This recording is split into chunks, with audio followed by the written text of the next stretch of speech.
Хамас ги ослободува заложниците. Денеска е голем ден за Израел. Започнуваат вести на Слободен печат. Добре дојдовте.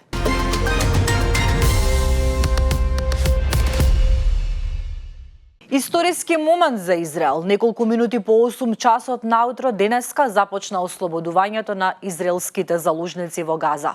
Хамас има рок од 12 часот да ослободи 48 заложници, од кои 20 се сметаат за живи.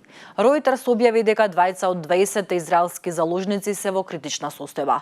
За возврат, Израел ќе ослободи 250 палестински затвореници и повеќе од 1700 лица уапсени во Газа. Во Тел Авив веќе се слави враќањето на заложниците.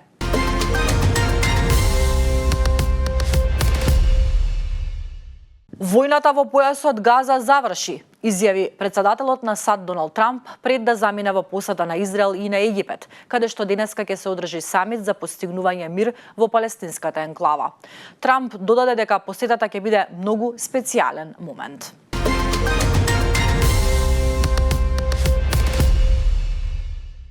Бенјамин Нетањаху и неговата сопруга Сара додадоа лична порака на пакетите за добредојде што ќе им бидат дадени на заложниците по нивното враќање во Израел. Црвениот крст моментално е на пат кон северниот дел од појасот Газа, каде што ќе ги земе неколкуте израелски заложници, потврди израелската војска. Црвениот крст потоа ќе ги транспортира до делот од Газа што е под израелска контрола. Заложниците потоа ќе бидат префрлени во воена база Реим во јужен Израел, каде што ќе ги пречекаат нивните семејства. По средбата сите ќе бидат однесени во болници.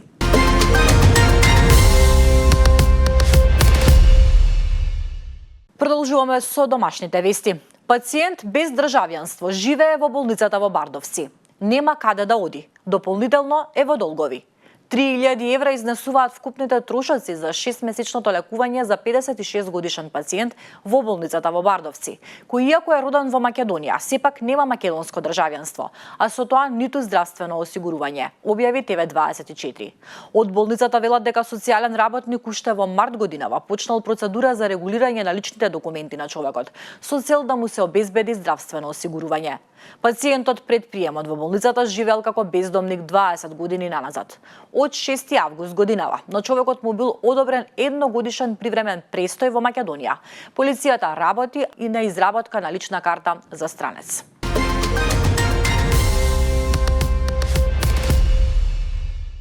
Царински инспектори следеле сомнителна пратка до Гостивар и влегле дома на девојка од Турција. При претрес на стан во Гостивар, во кој престојувала студентка државјанка на Република Турција, инспектори од оделението за истраги пронајдоа психотропни супстанции. Претресот е извршен по налог од надлежното јавно обвинителство, при што се пронајдени 6 таблети со вкупна тежина од 0,29 грама. Против студентката е поднесена кривична пријава.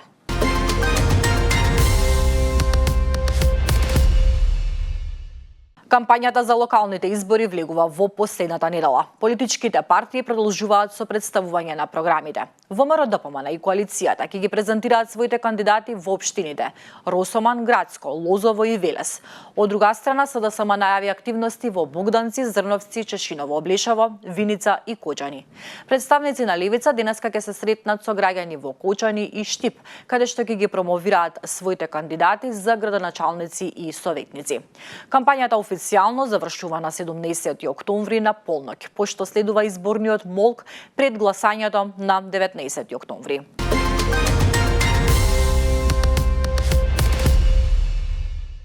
Земите членки на Европската Унија и Шенген зоната од вчера почнаа етапно да го воведуваат новиот систем за влез и излез на патници кои доаѓаат од трети земји. Станува збор за Entry-Exit систем, кој ќе се применува на сите гранични премини и аеродроми во 29 држави од Шенген зоната. Новиот систем важи и за македонските граѓани кои се упатуваат во земите членки на Унијата, велат од МВР.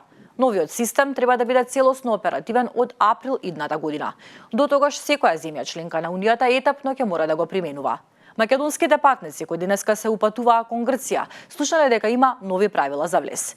Воведувањето на ЕЕС системот е да се подобри ефективноста и ефикасноста на контролите на надворешните граници на Европската Унија и да се спречи нерегулираната миграција. На Богородица последните 48 часа, според податоците на МВР, излез оствариле 7089 македонски државјани.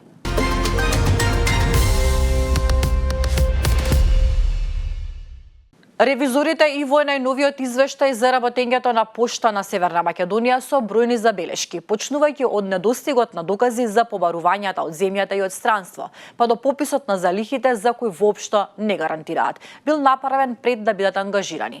Исто така укажуваат и на пресметка и распределба на отпремнина на вработените кои заминуваат во пензија.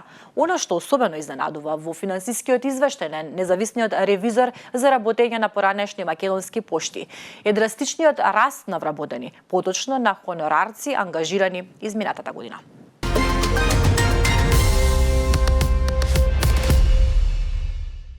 Председателката на Европската комисија Урсула фон дер Лајен денеска од Тирана ја почнува својата 3-дневна турнеја низ земјите од регионот на Западен Балкан, во чии рамки в среда ќе допатува во Скопје.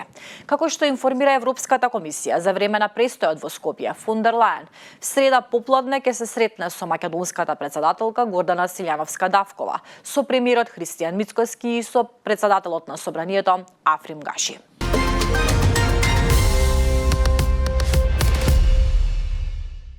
Остри критики за планот на властите да отворат факултет за српски студии во Ниш. Дипломиран србин или мастер србин се предлозите кои се појавија на социјалните мрежи за титулата која ќе стои пред идните дипломци на Факултетот за српски студии, чие основање го предлага владата на Србија по иницијатива на градот Ниш.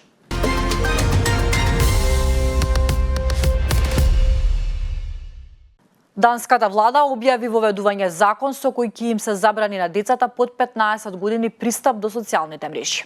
Оваа иницијатива ја најави премиерката Мете Фредериксен во својот говор на отворањето на данскиот парламент. Според предлогот, родителите ќе имаат можност да дадат дозвола за користење на социјалните мрежи на деца веќе од 13 годишна возраст. Таа истакна дека на децата им е се потешко да се сконцентрираат и да читаат, додека многумина се изложени на несоодветна содржина на интернет. Особено алармантна е статистиката дека дури 60% од момчињата на возраст од 11 до 19 години не гледаат ниту еден пријател во живо во текот на целата недела. Ова е последната информација во вестите на Слободен печат за денеска. Повеќе информации ќе побарате на slobodенpečat.mk.